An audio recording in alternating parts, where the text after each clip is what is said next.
Hello everyone. तो आज एक बहुत ज़्यादा इंपॉर्टेंट टॉपिक के बारे में बात करेंगे। ठीक है, आज हम देखने वाले हैं कि आप ऑनलाइन क्लास हो या फिर ऑफलाइन क्लास हो, इसका एक परफेक्ट नोट कैसे बना सकते हैं।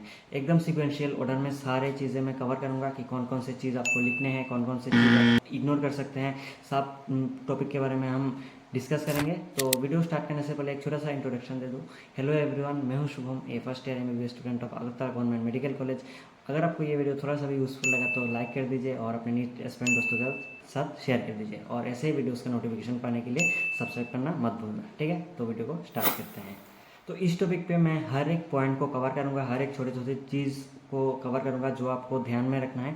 तो पहले तो एक बात बता दूं, आपको कितने कॉपीज़ लेना है। ठीक है, तो बेसिकली आप 3 ले सकते हो, 3 की जगह आप 2 भी यूज़ कर सकते हो। कौन कौन से हैं? एक होगा आपका मेन कॉपी जिसपे आप सब कुछ लिखोगे, मेन नोट कॉपी जो होगा आपका बेस। ठीक है, सेकंड जो है वो होगा आपका प्रैक्टिस कॉपी जिसपे आप क्वेश्चन सॉल्व करोगे या फिर रफ कॉपी की तरह यूज़ करोगे। ठीक है, और तीसरा जो है मोस्ट इंपॉर्टेंट वो है आपका शॉर्ट नोट। अब जो मैंने कौन सा मैंने ऑप्शनल बनाया, मान लो एक रफ कॉपी वाला। ठीक है, जिसपे आप क्वेश्चन प्रैक्टिस करोगे। वो आप फिजिक्स केमिस्ट्री बायो के लिए एक बायो तो क्वेश्चन प्रैक्टिस के लिए कॉपी की ज़रूरत नहीं होती, तो फिजिक्स और केमिस्ट्री के लिए आप एक सेम कॉपी रख सकते हैं। ठीक है, तो उसको अगर आप कैलकुलेट ना करें तो आपको मेनली 2 कॉपीज़ चाहिए, एक आपका शॉर्ट नोट के लिए और एक आपका मेन नोट्स के लिए।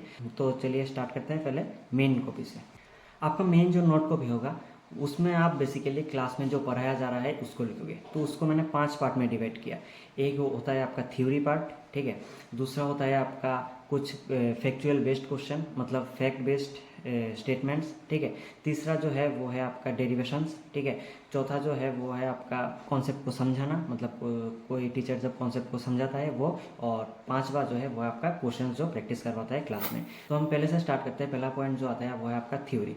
तो मैंने अपने हिसाब से अगर मैं बताऊं तो मैंने क्लास में जितने सारे जो भी A to Z जो बोला था सारे के सारे मैंने अपने कॉपी में लिख लिए थे, मतलब एक भी लाइन नहीं छोड़ा था। ठीक है, तो आप भी यही कर सकते हो, इससे आप बाद में रिवाइज करने में बहुत ज़्यादा आसानी होगी। ठीक है, तो ये आप फॉलो कर सकते हो।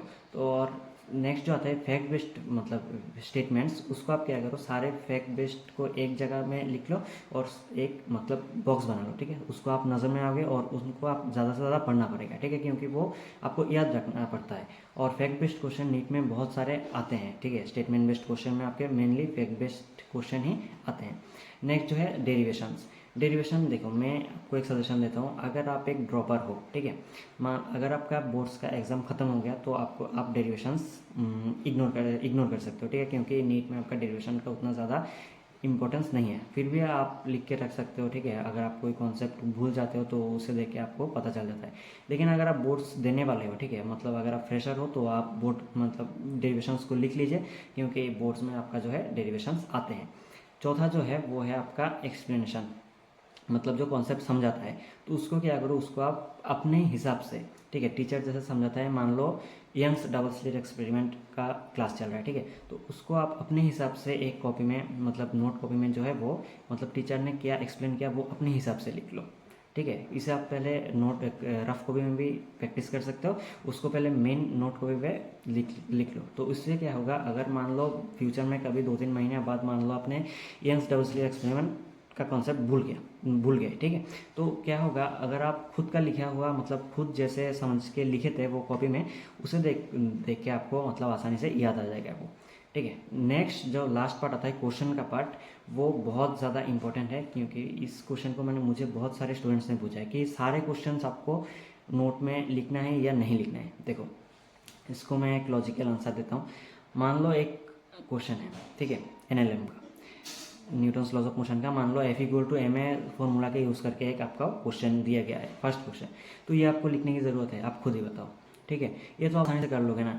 आप उन्हीं क्वेश्चंस को नोट पे लिखो जो थोड़ा आपको क्रिटिकल थिंकिंग की ज़रूरत होती है, या फिर आपसे गलती हो गई, उन सब क्वेश्चंस को आप मेन नोट कॉपी में लिख सकते हो। और बाकी क्वेश्चंस का क्या, आपको क्लास के बाद एक क्लास का पीडीएफ मिलता है। ठीक है, मतलब जो पढ़ा है उसका स्लाइड का पूरा एक पीडीएफ मिलता है, उससे क्या करो, जो क्वेश्चन आपने मतलब आपको ईजी लगा वो आप रफ कॉपी में प्रैक्टिस कर लो।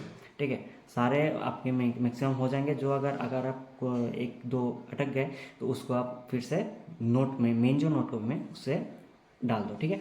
तो इसे आप आसानी से क्या कर सकते हो, मतलब मेन जो पार्ट है आपको ध्यान रखना है वो सारे आपके एक कॉपी में आ जाएंगे, और जो आपका इजी पार्ट है वो आपको मतलब यहाँ पे लिखने की ज़रूरत नहीं है, क्योंकि वो आपको याद ऐसे ही रहता है, ठीक है। और रिवाइज करने के लिए मैं एक छोटा सा टिप देता हूँ। रिवाइज करने के लिए क्या करें, मान लो आज रात को आपका क्लास है, ठीक है, 7 बजे से 9 बजे तक। तो आज आप इसको कुछ मत करो, क्लास खत्म होने के बाद बस एक बार पढ़ लो, और एक बार पढ़ लेना ठीक से पूरा, ठीक है। फिर अगले दिन नींद से उठने के बाद आप मतलब कॉपी खोले भी ना, आपने नोट कॉपी में जो है एक ब्लैंक पेज लेके लिखना स्टार्ट करो, मतलब उस टॉपिक पे जो आपका पढ़ाया गया उस पर जितना जो आपको याद आए सारे लिखते रहो। फिर आप आपका मेन नोट जो कॉपी है उसके साथ मैच करो कि कौन कौन सा आपका मिस हो गया या फिर कौन कौन सा आपका गलत हो गया। तो उससे क्या होगा, आप मतलब एक चीज़ को जो आपको गलती हो गई वो आप कभी भी नहीं भूलोगे, ठीक है। तो इन टिप्स को फॉलो करके अगर आप नोट बनाओ तो आपका एक परफेक्ट नोट बन सकता है, और इसे पढ़ने से आपका मेनली 90% काम हो जाता है, ठीक है। और ये भी आप कर सकते हो कि एनसीईआरटी पढ़ के अगर आपका 1-2 लाइन मिस हो जाए क्लास में, तो वो भी आप नोट कॉपी में ले आओ, ठीक है। तो क्या होगा, एग्जाम के 2-3 दिन पहले आपको पूरा एनसीईआरटी पढ़ने की आपको ज़रूरत नहीं है, कि बस आप नोट कॉपी में बस ऐसे देख के चले जाओगे तो आपको पूरा याद हो जाएगा, ठीक है। ये एक परफेक्ट तरीका बताया मैंने नोट बनाने का, जो मैंने खुद भी फॉलो किया था। किसी और एक वीडियो में मैं अपने खुद के नोट्स दिखाऊंगा, तो इसको फॉलो करो। कोई अगर आपको एक डाउट हो तो कमेंट पे बता सकते हो, या फिर टेलीग्राम का लिंक मैंने डिस्क्रिप्शन में दे दिया है, उससे जाके पूछ सकते हो। तो आज के लिए इतना ही, थैंक यू।